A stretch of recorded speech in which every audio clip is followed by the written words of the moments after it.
Hello there. Not sure if I'm live yet. This always gets me. I'm just going to wait till this thing quits spinning. Ah, there we go. Hi, everybody. LisaMarie. If you are watching me live, please leave a comment so I know who to thank for watching. If you're watching the replay, let me know that as well. Stay here to the end because I have a fabulous gift. And today I'm talking about Chapter 11 in the Science of Getting Rich. And those of you who know me, I have gotten into this book so fully that it's mind-boggling.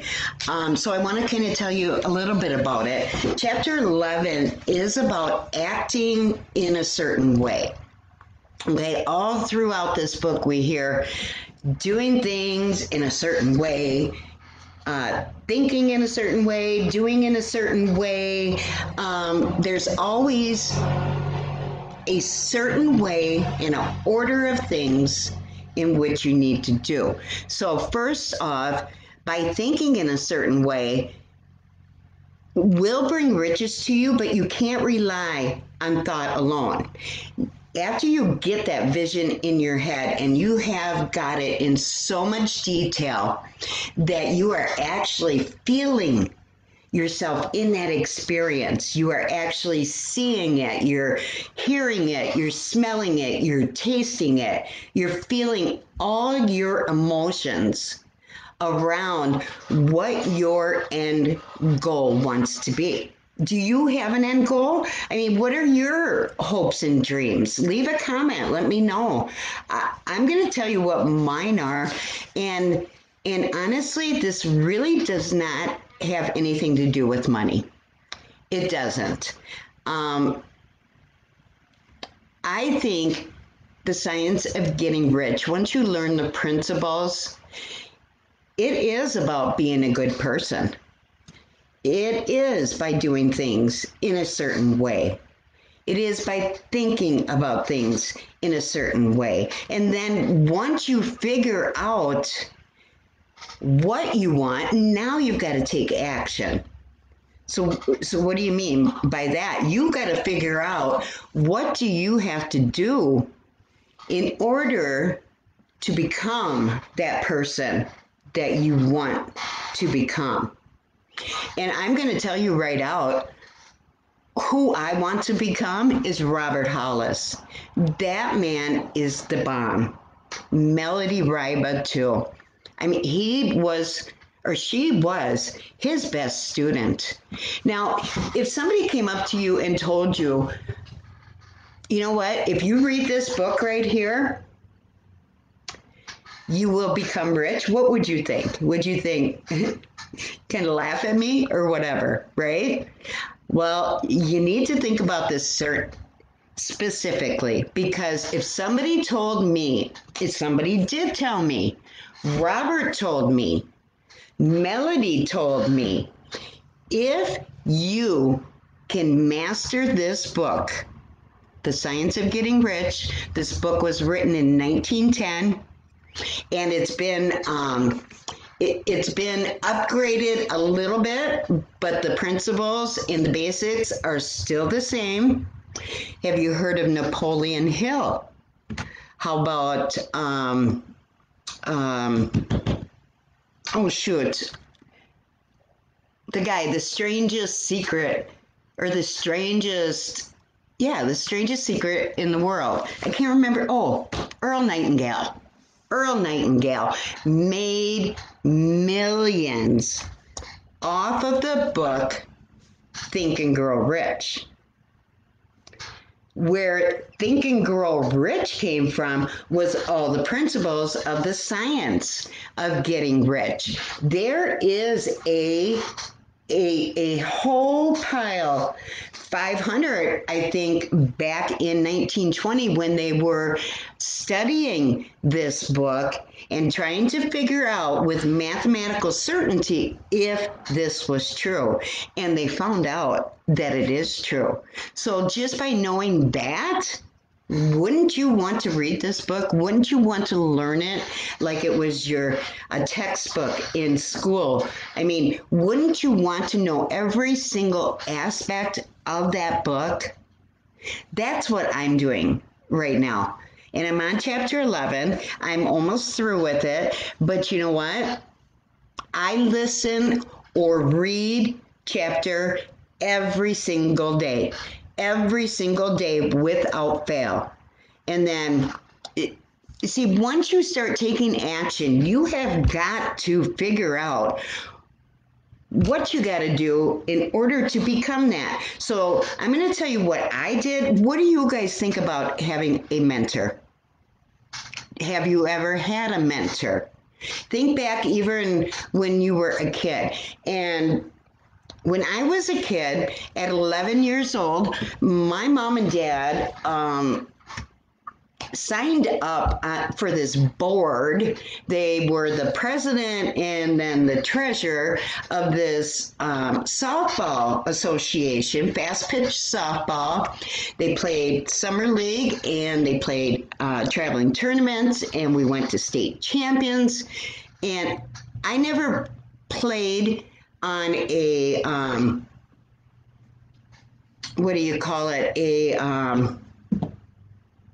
I used to play out in the backfield. You know what I mean? I never played in an organized sport before then. So 11 years old, my folks take over this huge organization, and they're telling me, we're gonna sign all you kids up, all you kids. There was 4 of us. You all gonna be playing ball. And I'm thinking, whatever. I'm up for it. Whatever. I love playing sports, and I thought I was okay. So, hey, Kings, how's it going, bud? So I ended up being a very, very excellent softball player. Excellent. I mean, in the 8th grade, I was on the varsity high school team, and I stayed on the varsity all the way up to my senior year.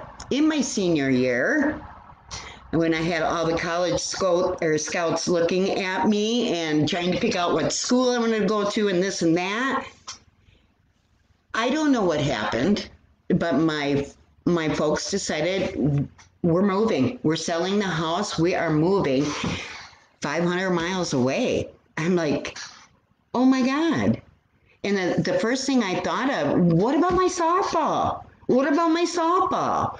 You know, I was a kid. I didn't think about what they were going through. I was just worried about myself, you know, and I never followed that dream after we moved.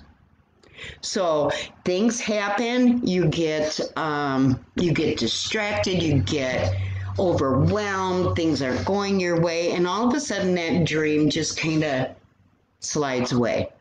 You know what I mean? Pretty quick, you're not thinking about that every day. And that's what you need to do. You need to stay on task with your dreams. You need to follow through. So, okay, I've been in the company I'm with for almost 3 years now. 3 years, and I feel like I'm just kind of spinning my heels and just not really going anywhere, but totally committed to it. And so I wasn't getting anywhere. So I kind of looked outside of my circle, you know, for a mentor. I was looking for somebody that was doing exactly what I want to be doing right now. And I found that person. I found that person with Robert Hollis. And I'm telling you, am I rich yet? No. No, not yet, but I will be. But I got my focus back by following Robert. And 4 years ago, I never even knew what self-development was. How many here do self-development? Do you do it every day? Or do you just pray once a week, and then you go about your life like, okay, that's over with. Now I can do whatever I want. Or do you stick to a regimen? I think that is crucial, sticking to a regimen. So a mentor is somebody that is doing exactly what you want to be doing right now. And another thing is they need to be documented. Because if you don't have a documented mentor, who knows what path you're going to be taking. If you have somebody documented like Robert, he has it all laid out for you. Is it easy? No, because you have to retrain your brain. Get rid of the stinking thinking. It doesn't serve anybody, especially you. We get into the habit of listening to everybody else's opinion, and there you are. And all of a sudden you have these thoughts. Do you know if they're true? Do you know if they're not true? Do you know what I'm saying? This book is worth its weight in gold. It's amazing. I will never put this book down. I will never put it down. Whether I've read through it thoroughly several times. But this is a hard book to understand unless you really get in tuned with it. You think about it. What has helped me the most is reading a chapter and then going to Robert's free training. And stick around, I can tell you about that as well. And then I go listen to his version of that chapter, and it's like that big pop. I don't know what it is about him, but he speaks to me.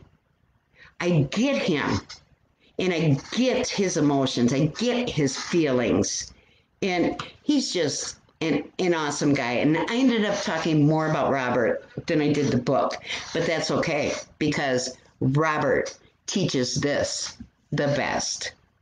So if you feel like you are stuck with whatever it is you're doing, figure it out. Figure it out. What do you want? And put your whole mind, body, and soul into that. Focus on that. Find somebody that is doing that exact same thing. Follow that person, research that person, study them, stalk them. I literally stalk Robert. I'm glad I know him now and he's not going to hopefully block me or something, but I had to get out of my comfort zone and actually reach out to Robert. After one of his trainings, I was in tears, because I felt, I don't know how many people he had in that training. There had to be close to 200 people. That was just in the training, then plus the people on Facebook. And I felt like he was talking right to me, and I lost it. And I thought, oh my God, all these epiphanies, all these epiphanies, and they just started slamming me. And I'm thinking, I just got so much value out of it. I went to Facebook Messenger and I sent Robert a message, and he's dyslexic. He has a hard time reading, but I'll tell you what, he has read this book. He has read this book many times, and now he teaches it. He's amazing. This book will change your life. It will absolutely change your life. And if you would like a free copy of it, you need to make a comment right now. No strings attached, nothing. I want everybody to have a copy of this book, because if it helps you just the tiniest bit, it's worth it. It's worth it. It's not going to cost you a dime. So reach out to me, leave a comment, And I hope you got a little bit of value out of this. I'm going to be around a lot more. I'm telling you, I'm getting out of my comfort zone, and I don't care. I don't care what people think. So it is what it is. All right. Peace out, guys. Love this.